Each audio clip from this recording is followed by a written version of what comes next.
저는 평생 목사의 아들로 살았습니다. 그렇게 20년을 살았을 때 신학교에 진학하여 1년을 마치고 군대에 입대를 하게 되었습니다. 군대에서 나름대로 성실하게 군 생활을 잘하고 있었는데 어느 날 그냥 문득 하나님이 살아계실까? 성경이 기록하고 있는 사건들과 거기에 기록된 하나님의 말씀은 사실일까 하는 의문이 들었습니다. 그리고 생각은 꼬리에 꼬리를 물어서 성경도 단군 이야기나 로마 신화처럼 그러한 전설이나 신화 중에 하나가 아닐까라는 생각이 들었습니다. 이 사건은 이렇게 생각하게 된 것은 어떠한 자극이나 사건으로 인한 것이 아니라 정말로 말 그대로 문득 생겨나게 되었습니다. 그리고 그렇게 문득 떠오른 이 생각은 저를 힘들게 했습니다. 지금까지 의심하지 않았고 의문을 가지지 않았던 일들에 대해 의심을 하고 의문을 하고 질문을 하게 되니 그것만으로도 아주 불경스러워 보였습니다. 문득 저를 찾아온 의심과 의문은 쉬 사라지지 아니하고 저를 계속해서 괴롭혔습니다.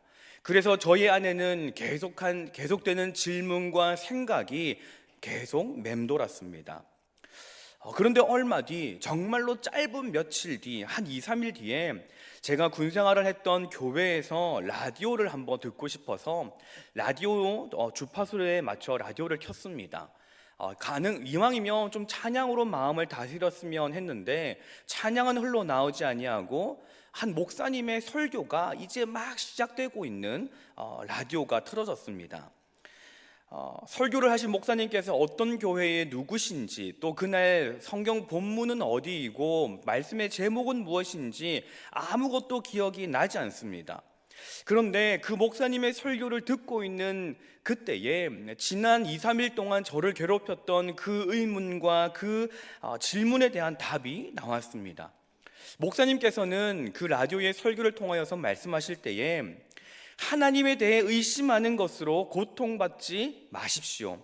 하나님에 대한 의심은 하나님을 더 깊고 크게 확신을 가지는 은혜의 시간입니다 라고 말씀을 하셨습니다. 저는 정말로 저를 힘들게 했던 20년 동안 한 번도 생각하지 않았던 일들, 그 일에 대한 해답이 그 목사님의 말씀에 의하여서 해결되었습니다.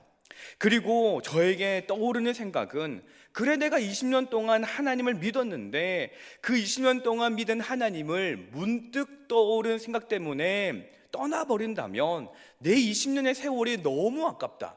그래, 앞 못 먹어도 고라고 쭉 한번 가봐야겠다라고 생각을 했습니다. 무엇보다도 나의 그러한 큰 고민과 걱정 그런 질문들 가운데에 이렇게 빠르게 답을 주시는 분이 하나님이시니 내가 이 하나님이 아니면 누구를 믿으며 살겠는가라는 생각이 저에게 들었습니다. 그리고 저는 그 하나님에 대한 확신을 가지고 지금까지 살아가고 있습니다. 오늘 우리가 읽었던 본문의 말씀은 세례 요한이 옥에 갇혀 있는 상황에서 자신의 제자들에게 예수님께로 질문을 하여 보내는 장면이 기록되어 있습니다. 세례 요한이라고 하면 어떠한 인물로 보여지십니까? 요한은 참 대단한 사람처럼 보입니다. 그의 출생 또한 예사롭지 않습니다. 예수님과 같이 수태고지, 이 아이를 임신할 것이다 라는 그러한 말을 듣고 태어난 아기가 세례 요한입니다. 그래서일까요? 요한은요, 그 삶 자체가 복음이었습니다. 예수님의 사역이 시작되기 전에 그는 유대 광야를 다니며 사람들에게 회개하라, 천국이 가까이 왔다 라고 말하며 천국 복음을 전하는 사람이었습니다. 회개하지 아니하고 뻣뻣하고 뻔뻔한 바리새인들과 사두개인들에게 독사의 자식들아, 너희가 회개하여 회개에 합당한 열매를 맺으라 라고 담대하게 호통까지도 치는 사람이 이 요한이었습니다. 그런가 하면 요한은 세속적이지도 않았습니다. 그렇게 자신을 따르는 많은 사람들이 있었는데도 불구하고 그렇게 많은 사람들이 따르다 보면은 권력도 명예도 물질 같은 것도 좀 가지면 좋겠는데 이 세례 요한은 그렇지 않았다라는 것이지요. 메뚜기와 석청을 먹고 낙타 토롯만을 입으며 아주 검소하게 사는 사람이었습니다. 그런가 하면 자기 자신을 소개할 때에도 나는 주의 길을 곧게 하라고 광야에서 외치는 자의 소리라고 하며 자신의 역할과 자신의 위치가 어디인지를 분명하게 아는 사람이었습니다. 이 세례 요한을 볼 때에 저는 아주 큰 이질감을 느꼈습니다. 야, 내가 이렇게 살아갈 수 있을까? 내가 요한처럼 할 수 있을까? 아니, 애초에 요한과 내가 비교의 대상이나 될까라는 그러한 생각이 들 정도였습니다. 요한은 그만큼 대단한 사람입니다. 그런데 오늘 요한이 하는 질문에서 저는 동질감을 느낍니다. 우리 3절의 말씀을 같이 한번 읽어보겠습니다. 3절 말씀입니다. 예수께 여짜오되 오실 그이가 당신이오니이까 우리가 다른 일을 기다리오리이까. 아멘. 이 세례 요한의 질문을요, 조금 더 쉽게 말하면 예수님, 당신이 메시아입니까? 아닙니까? 라고 묻는 겁니다. 요한이 이렇게 질문한 데에는 이유가 있습니다. 요한의 현실이 이유가 되는 것입니다. 요한의 현실은 감옥입니다. 옥에 갇힌 그 요한, 그 옥에 갇힌 이유부터가 파격적이지요. 앞서 말씀드린 것처럼 바리새인들과 사두개인들을 호통치는 사람, 독사의 자식이라 라고 외치는 사람이었습니다. 그리고 거기에다가 결정적으로 당시 분봉왕이었던 헤롯 안티파스와 헤로디아의 부정적인 관계를 공개적으로 비판했습니다. 그 이유에서 광야에 자신을 쏟아부은 사람, 광야에 외치는 자의 소리였던 요한이 감옥에 고난 중에 있습니다. 감옥을 가보지는 않았습니다. 그리고 앞으로도 별로 가고 싶지는 않습니다. 그런데 감옥이라는 곳이 되어 있는 것을 본 적은 있습니다. 서대문 형무소라든지 아니면 거제의 포로 수용소라든지 그러한 곳을 가서 보았는데 정말로 가고 싶지 않습니다. 작은 곳에 그곳에서 어떠한 일이 일어나는지 세상과는 단절되는 곳이지요. 무엇을 들리는지 무엇을 보는지도 모르는 곳이 바로 그곳입니다. 차갑고 어두우며 곡하는 소리와 절망만이 있는 곳이 감옥이지요. 요한은 바로 그러한 감옥에 갇혀 있습니다. 그리고 그곳에서 자신은 아무것도 할 수 없음을 깨닫습니다. 감옥에는 인간적인 희망도 신앙적인 소망도 꿈꿀 수가 없습니다. 그렇게 자신이 선포했던 천국이 도래할 표징도 보이지가 않습니다. 감옥에 갇혀 있는 요한, 고난 중에 있는 요한이 할 수 있는 것은 생각과 질문이었습니다. 나는 지금까지 무엇을 했는가? 내가 한 것이 과연 의미가 있는가? 메시아를 위한 선구자로서 그 길을 닦고 밝히며 광야에 외치는 소리가 되었던 것이 무엇이었는지 생각하고 질문했을 겁니다. 그리고 이제는 그 질문을 내던집니다. 오실 메시아가 당신입니까? 아니면 더 기다려야 합니까? 마태복음 3장에서는 세례 요한의 사역을 기록을 하고 있습니다. 사람들에게 회개하라, 천국이 가까웠다 라고 말하며 천국 복음을 담대히 선포합니다. 예수님을 향하여서는 보라, 하나님의 어린 양이라고 외친 사람입니다. 예수님께 세례를 베풀 때에는 성령이 비둘기와 같이 내리는 것을 본 사람이고, 이는 내 사랑하는 아들이요 내 기뻐하는 자라 라는 하늘의 음성을 들은 사람이 요한입니다. 자신을 희생하며 복음을 전했고 가장 가까이에서 성령의 역사하심과 음성을 들었던 이 세례 요한이 지금 하고 있는 그 말이 확신이 없는, 지금까지 가져보지 않은 의심의 질문 같지 않으십니까? 그러면 그 질문을 받은 예수님은 어떠하셨을까요? 자신을 광야에서 쏟아부은 사람, 광야에 외치는 자의 소리가 되었던 그 요한의 질문을 받으시고, 너는 왜 그렇게 믿음이 없느냐? 너는 진작 나를 하나님의 어린 양이라고 고백하지 않았느냐? 성령이 비둘기와 같이 내리는 것을 보았고 하늘의 음성도 듣지 않았느냐? 너는 그렇게 분명히 보았음에도 불구하고 왜 의심하느냐? 나무라셨을까요? 예수님은 그 세례 요한의 질문을 가지고 온 제자들에게 이렇게 말씀하십니다. 너희가 듣고 본 것을 요한에게 알리라.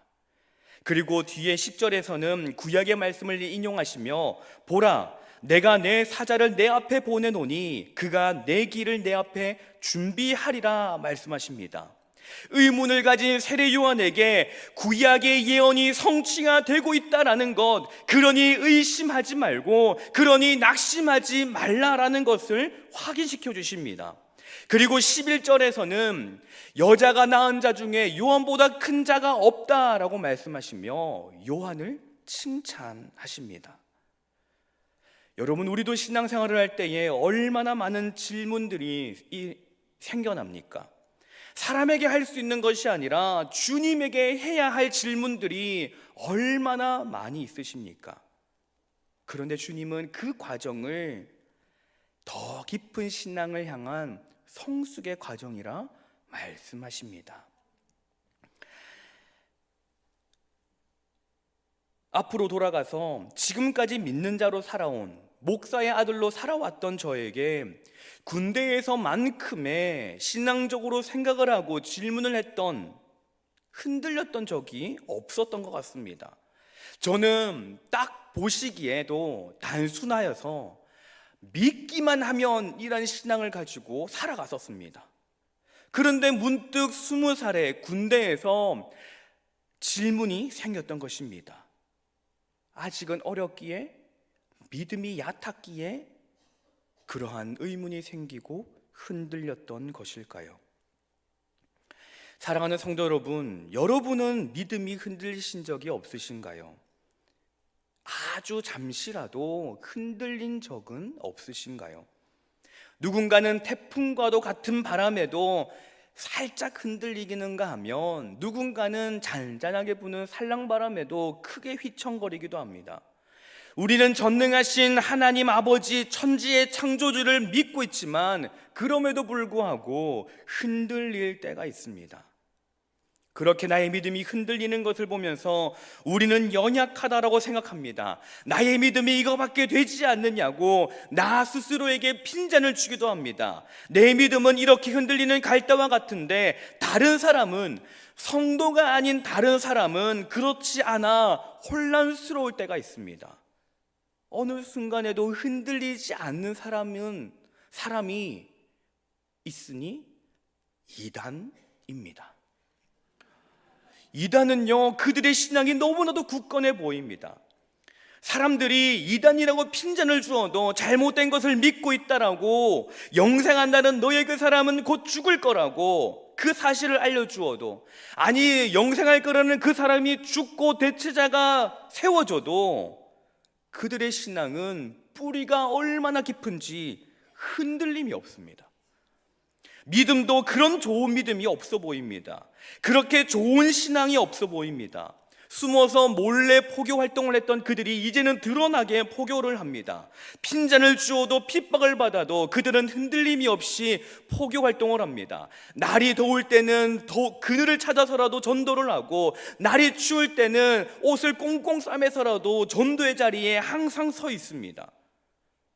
여러분, 이단의 신앙이 더 좋아 보이지 않습니까? 대단해 보이지 않습니까? 우리는 분명히 그들이 알고 있는 것이 진리가 아니라는 것을 알고 있는데도 그들의 열심을 보고 그들의 신앙을 보면 내가 모르는 뭔가 있나? 라는 생각이 들 정도입니다. 그들의 신앙은 정말 좋아 보입니다. 코로나 기간을 보내면서 많은 성도들이 교회를 떠났습니다. 교회가 코로나 확산의 주범이 되었다라는 말, 그 말을 듣고 두려워진 것이지요. 교회를 다닌다는 말조차도 하는 것이 두려움이었던 시기였습니다. 주변의 소리에 움츠리고 베드로가 그랬던 것처럼 나는 모른다고, 나는 아니라고 했던 적이 있습니다. 그런데 이단은 어떠합니까? 더 굳건해지는 것처럼 보였습니다. 성도인 우리는 이단보다 연약한 신앙을 가지고 살아가는 것 같습니다. 많은 이단이 가르치는 것은 의심하지 말 것을 가르칩니다. 의심하는 것은 죄라고, 의심하지 않는 것이 진정한 신앙이라고 가르칩니다. 질문하는 것은 믿음이 없다, 믿음이 약해서 그렇다라고 정죄합니다. 여러분, 그렇다면 우리는 어떠합니까? 여러분의 생각에 정말로 의심하지 않는 것, 그것이 신앙이십니까? 하나님에 대해, 말씀에 대해 질문하는 것은 믿음이 없는 것으로 생각되어지십니까? 의심하지 않고 질문하지 않는 것이 신앙일까요? 우리는 여기에서 신념과 신앙의 차이를 분명히 알아야 합니다. 이단이 가르치는 것은 자기들은 신앙이라고 말하지만 그러나 그것은 신념입니다. 그들이 그렇게 열심히 포교 활동을 하는 것은 신앙이 좋아서가 아닙니다. 그들이 핀잔을 받아도, 그들이 진리가 아니라는 것을 알려주어도 그들이 흔들리지 않는 이유는 그들은 굳건한 신념을 갖고 있기 때문입니다. 의심하면 안 된다라는 신념, 의심은 죄라는 신념을 가지고 있기에 무조건 믿어야 된다라는 신념을 가지고 활동합니다. 신앙과 신념의 차이가 성도와 이단에게 있습니다. 신념이 무엇입니까? 굳게 믿는 마음, 자신의 생각이 자신의 것이 옳다고 믿는 것을 의미합니다. 신념은 자신이 세상을 해석하고 목표를 정합니다. 자신이 옳다고 믿는 것에 따라 행동합니다. 신념은 그래서 그 중심에 내가 서 있습니다. 신념은 나를 강화하는 것, 나의 것을 강화하는 과정입니다. 그러나 신앙은 신념과는 완전히 반대 것입니다.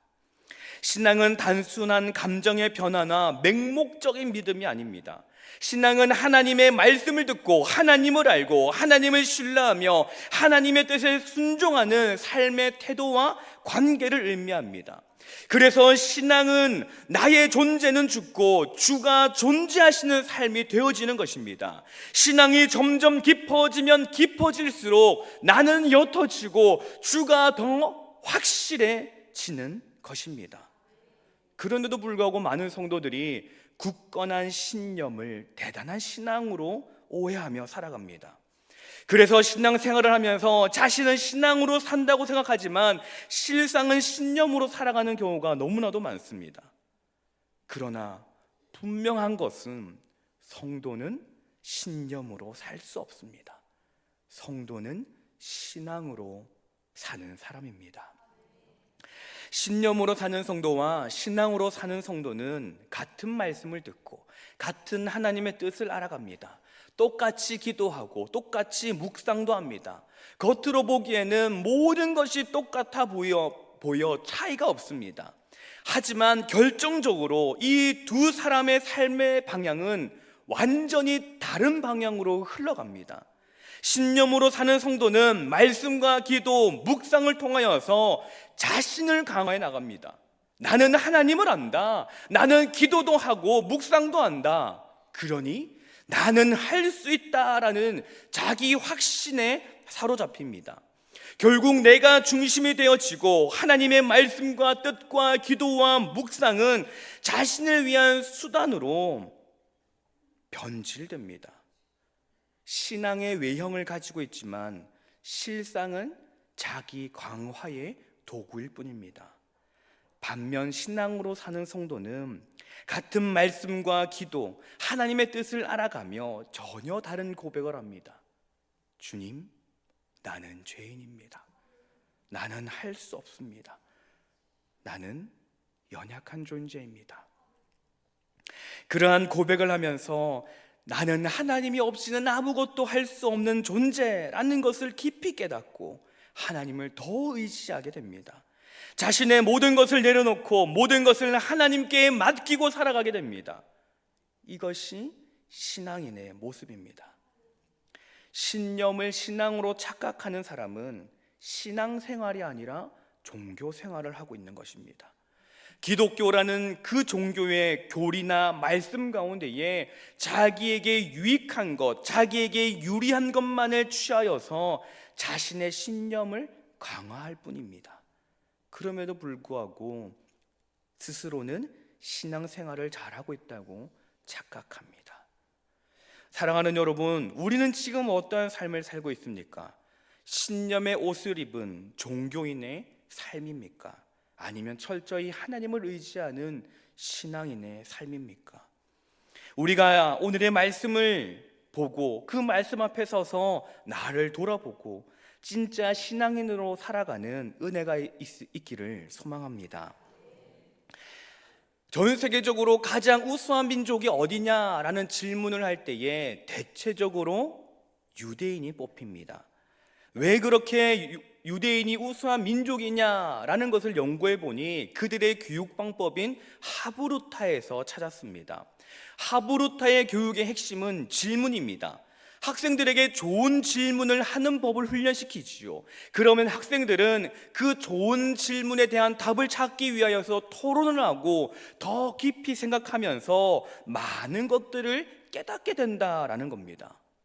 하나님과의 관계 속에서도 신뢰를 쌓아가는 것에 필요한 것이 질문입니다. 질문을 해야 새로운 생각을 할 수가 있습니다. 질문을 해야 새로운 시각을 얻고 새로운 길을 열어갈 수가 있습니다. 그래서 신앙에도 질문이 중요합니다. 신앙생활을 하다 보면 궁금한 것이 꼭 생깁니다. 도무지 이해할 수 없는 상황을 마주할 때 그때 우리가 주님께 질문하게 됩니다. 그럼에도 불구하고 우리는 이단이 그러는 것처럼 신앙은 흔들리지 않아야 한다라고 생각합니다. 신앙은 눈물이 없어야 하고 의심과 질문은 없어야 한다라고 생각합니다. 그래서 힘들어하고 흔들리고 질문하는 신앙을 보며 안타까워합니다. 저래가지고 어떻게 하나, 더 기도하고 더 붙잡아야지 하며 말입니다. 그런데 흔들리기도 해봐야 더 붙잡는 것 아닙니까? 넘어질 것 같은 그때에 붙잡는 것이 우리의 삶이지 않습니까? 때로 흔들릴 때 주님을 찾고 질문하는 것은 하나님을 찾는 증거가 됩니다. 오늘 세례 요한이 바로 그러한 인물입니다. 세례 요한은 감옥에 있지요. 어둡고 추운 감옥, 소망과 희망이 없는 고난 중에 있습니다. 지금까지도 많은 고난이 있었겠지만 그러나 감옥에서의 고난은 그 어떤 고난과도 비교할 수 없습니다. 그런 와중에 요한은 예수님을 향해 당신이 메시아입니까? 아니면 다른 사람을 기다려야 합니까? 라는 질문을 하게 됩니다. 우리는 예수님의 질문이, 예수님의 답변이 어떠한지를 알아야 합니다. 우리 6절의 말씀을 같이 한번 읽어보겠습니다. 6절 말씀입니다. 누구든지 나로 말미암아 실족하지 아니하는 자는 복이 있도다 하시니라. 아멘. 예수님께서는 우리에게 고난이 반드시 있을 것을 알고 계셨습니다. 그리고 우리가 그 고난으로 실족할 것이라는 것도, 흔들릴 것이라는 것도 알고 계십니다. 그래서 예수님은 6절의 말씀을 가지고 너희가 고난 중에 있을 때에, 너희가 흔들리는 중에도 예수를 붙잡으면 복이 있다라고 말씀하시는 겁니다. 우리도 고난 중에 주님을 부르고 주님을 찾습니다. 믿을 때에 고난이 오면 주님을 찾지 않을 법도 한데 주님을 찾습니다. 왜 그렇습니까? 우리가 고난 중에 있어도 주님이 살아계시는 분이심임을 믿기 때문입니다. 사랑하는 성도 여러분, 고난 중에 계십니까? 그래서 많은 생각을 하고 많은 질문들이 생기십니까? 그러면 주님께 질문하십시오. 주님, 어디에 계시나요? 제가 보이지 않습니까? 하는 그 질문을 하십시오. 그 질문의 자리조차 우리가 주님께로 나아가는 믿음의 자리입니다. 요한은 감옥이라는 절망 속에서 예수님의 정체를 묻고 있습니다. 어떠한 것도 볼 수도 들을 수도 없는 감옥에서 요한은 예수님 도대체 뭐 하시냐고 질문하는 것 같기도 합니다. 내가 광야의 소리가 되어 그토록 외치며 다녔는데 내가 감옥에 있는 지금 당신은 무엇을 하냐 묻는 것 같습니다. 당신을 향해 내가 하나님의 어린 양이라고 하지 않았느냐? 하늘의 음성을 내가 들었는데 도대체 당신은 왜 내가 당하고 있는 이 고난 가운데에 나의 이 고난에 당신은 보이지 않습니까? 묻는 것 같습니다. 요한의 이 애타는 질문을 가져온 요한의 제자들에게 예수님은 너희가 가서 듣고 보는 것을 전하라 라고 하십니다. 요한의 제자들이 듣고 본 것이 무엇입니까? 우리 5절의 말씀을 같이 한번 읽겠습니다. 5절의 말씀입니다. 맹인이 보며 못 걷는 사람이 걸으며 나병 환자가 깨끗함을 받으며 못 듣는 자가 들으며 죽은 자가 살아나며 가난한 자에게 복음이 전파된다 하라. 아멘. 감옥에서 아무것도 보지 못하고 듣지 못하는 요한에게 예수님은 지금 사역의 현장을 보여주십니다. 고통을 받는 자들을 고치시고 소망 없는 자들에게 복음을 전하는 모습을 보여주십니다. 무엇입니까? 네가 지금 알지 못하는 순간에도 나는 일하고 있다라는 것입니다.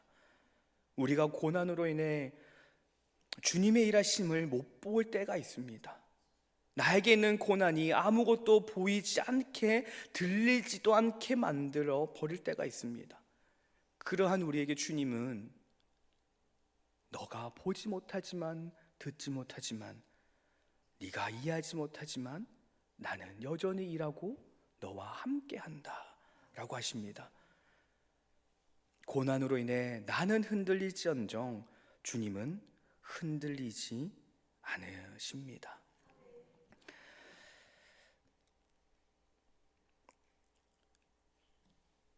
여기 계신 성도님들 중에서 하나님에 대해 의심과 의문을 가지신 적이 한 번도 없으신 분이 계시나요? 교회를 다니고 하나님을 믿고 하나님께 기도하고 봉사도 하면서 나에게, 나의 가족에게, 내 주변에 일어나는 좋지 못한 일들을 마주하며 하나님 어떻게 나한테 그러실 수 있습니까? 하나님 정말로 살아계십니까? 부르짖음을 내뱉어 보신 적은 없으신가요? 20년 전에 아버지께서 암 수술을 받으실 때에 하나님 이거는 아니잖아요 했었습니다. 5년 전에 어머니께서 암 수술을 받으실 때도 하나님 왜 그러십니까? 라고 질문했습니다.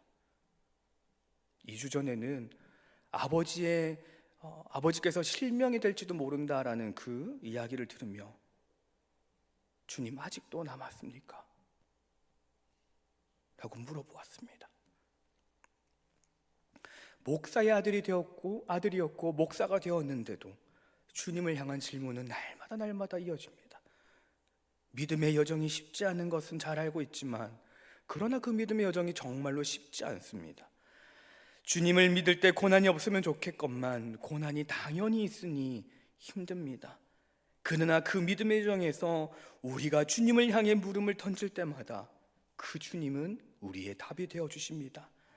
때로는 내가 묻는 그 질문에 대한 답은 아니지만 그러나 그보다 더 큰 평안을 주시는 분이 우리 주님이십니다. 좋은 신앙은 흔들리지 않냐고 의심하지 않고 질문하지 않는 신앙이 아닙니다. 흔들리고 의심이 생길 때에 속 시원하게 주님을 찾고 주님을 붙잡는 신앙이 좋은 신앙입니다. 흔들릴지언정 의심이 생길지언정 그 주님이 우리의 여정 가운데에 은혜로 함께 하시니 때로는 고난이 오고 생각이 많아지고 질문을 던질지라도 우리의 결국은 평안일 것입니다. 그 평안을 누리는 우리 신년의 모든 가족들이 되시기를 소망합니다. 설교의 마무리 가운데에 우리가 함께 찬양을 불렀으면 좋겠습니다. 믿음의 여정 어떠십니까? 내가 이 길을 끝까지 갈 수 있을까? 끝까지 달려갈 수 있을까? 때로는 걱정도 되지 않으십니까? 그 길을 가는 중에 얼마나 많은 질문과 의문이 여러분에게 있습니까? 그러나 그 여정의 길 주님께서 함께 하시고 주님께서 인도하십니다. 우리의 남은 모든 삶 주님께 드리겠노라고 주님께서 붙드실 것이라고 고백하며 우리 함께 찬양하며 나아가기를 소망합니다.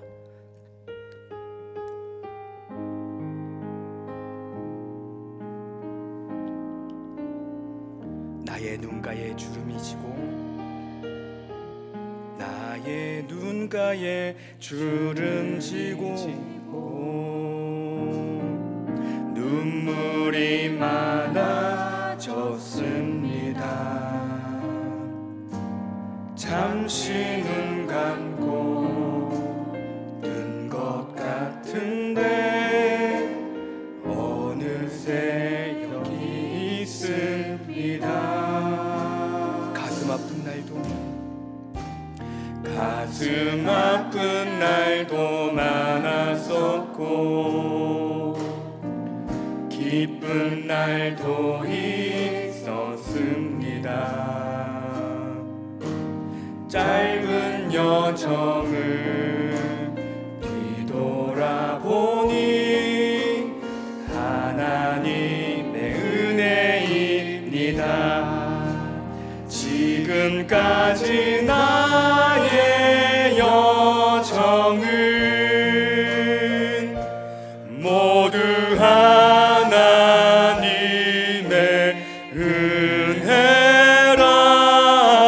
지금까지 나의 모든 여정 인도하셨네.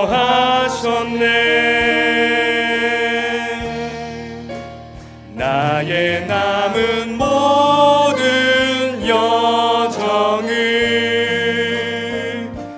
모두 하나님께 맡기리.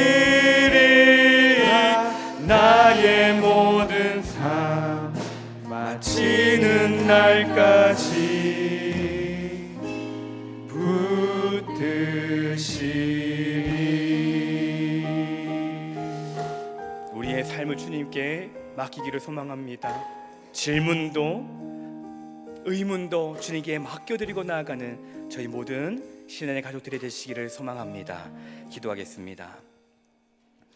사랑하는 풍성하신 하나님 아버지, 주님을 우리에게 보이시고 주님을 믿는 믿음의 여정을 가게 하신 은혜에 감사를 드립니다. 우리가 가는 이 길에 굳건한 흔들리지 않는 믿음이 있으면 좋겠지만 우리는 종종, 아니 수시로 흔들립니다. 주님, 나한테 왜 이러십니까?